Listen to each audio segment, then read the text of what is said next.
Stéphanie a des choses précieuses à nous dire.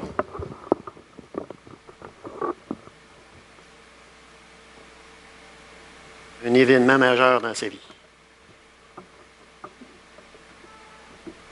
Oui, bonjour. J'ai eu un cancer au poumon droit et puis ça a commencé l'année passée au mois de mars environ. Et le but aujourd'hui, c'est vraiment de dire le plan de Dieu dans nos vies. Puis le plan de Dieu, ce que j'ai compris là pour l'instant, c'est que prions les uns pour les autres. Ça m'a été grandement utile, vos prières. Et ça, je dois en témoigner. Je vais faire le témoignage en deux parties, les interventions de Dieu et mon état actuel en deuxième. Au mois de mars, la première intervention de Dieu, c'est que le cancer, c'était une masse à peu près grande de même, qui touchait ma bronche, puis qui me portait à pousser.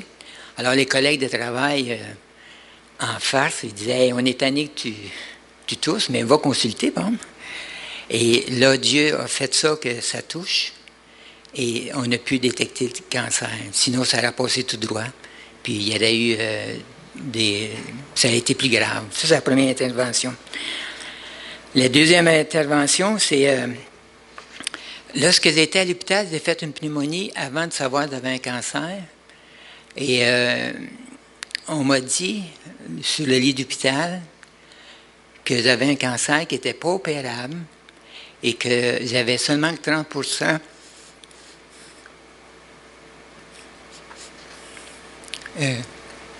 seulement 30% de possibilité de guérison. Ça m'a donné un choc. Puis mon épouse, Céline, était avec moi.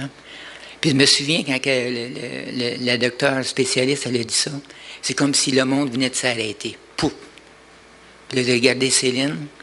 Puis la façon dont Dieu est intervenu pour moi, c'est que j'ai, dans ma tête, dans mon esprit, c'est pas trop comment ça marche, mais en tout cas, j'ai pris la feuille du médecin, je l'ai froissée, je l'ai mis à la poubelle, je me suis tiré une belle feuille blanche, neuve, puis j'ai écrit 100% de guérison avec toi.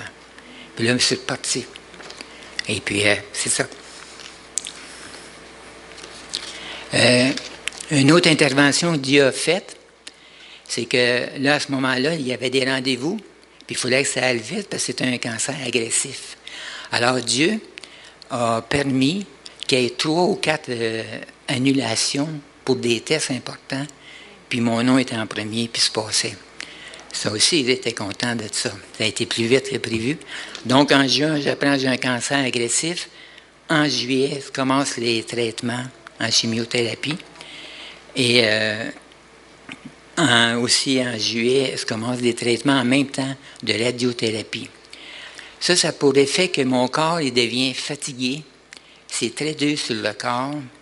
Et c'est de la souffrance physique, là.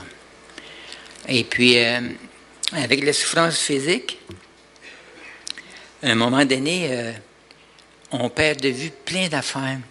Parce qu'il y a une souffrance intérieure qui s'installe. Puis là, même si je suis un chrétien, né de nouveau, je crois en Dieu, je crois en Jésus, un moment, à un certain moment donné, on vient qu'on perd de vue la réalité de Dieu. Ça fait mal, puis là, on se pose la question, pourquoi ça fait si mal? Est-ce qu'il va y avoir une fin heureuse? Puis là, on s'en va avec ces questions-là. Et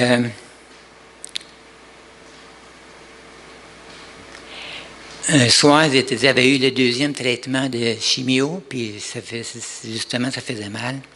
Puis mes pensées étaient de plus en plus confuses. Mon cœur était troublé. J'ai décidé de sortir du CHU.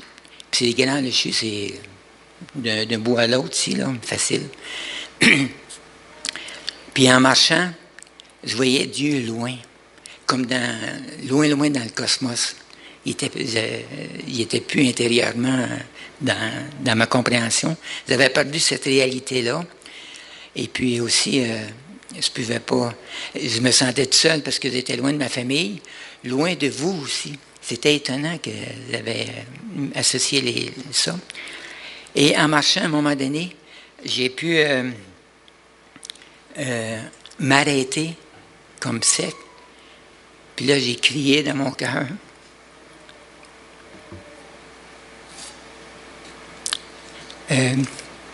J'ai crié à Dieu. Et c'est pas un cri de haute voix, c'est dans mon cœur. Comme Anne avait fait avec quand elle avait prié pour que Samuel. Alors ça, c'était... en tout cas, c'est ça que j'ai fait. Puis Dieu était là, évidemment. C'est moi qui ne le voyais plus. C'est pas parce que Dieu ne me voyait pas, là. Et puis, la paix est revenue à moi. Sa paix est revenue. J'étais me coucher, j'ai dormi. Alors, ce que je veux dire, c'est que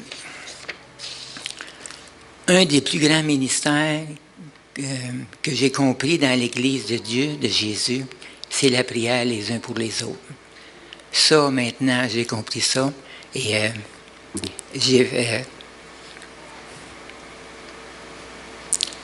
depuis ce temps-là, j'ai fait une chose radicale. J'ai prié.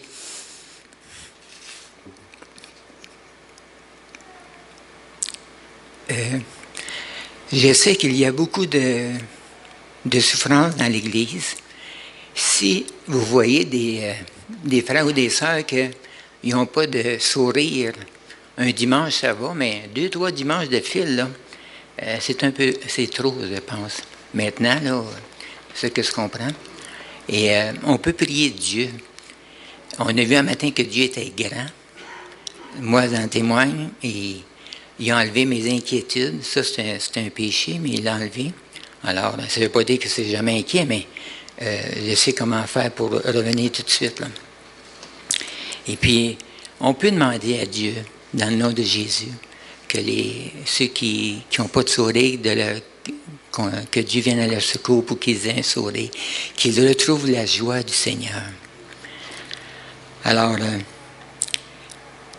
maintenant, la deuxième partie, mon état actuel. La masse cancéreuse était grande de même, 8 cm environ, elle est réduite à 3 cm. Les cellules ne sont pas récidives, donc c'est comme cuit bord en bord avec les rayons X et tout ça. En juillet, je dois passer un nouveau scan, et là, c'est là qu'ils vont déterminer. Mais tant qu'à moi, je me sens guéri, là, je veux glorifier Dieu pour ça, là. Alors, c'est ça.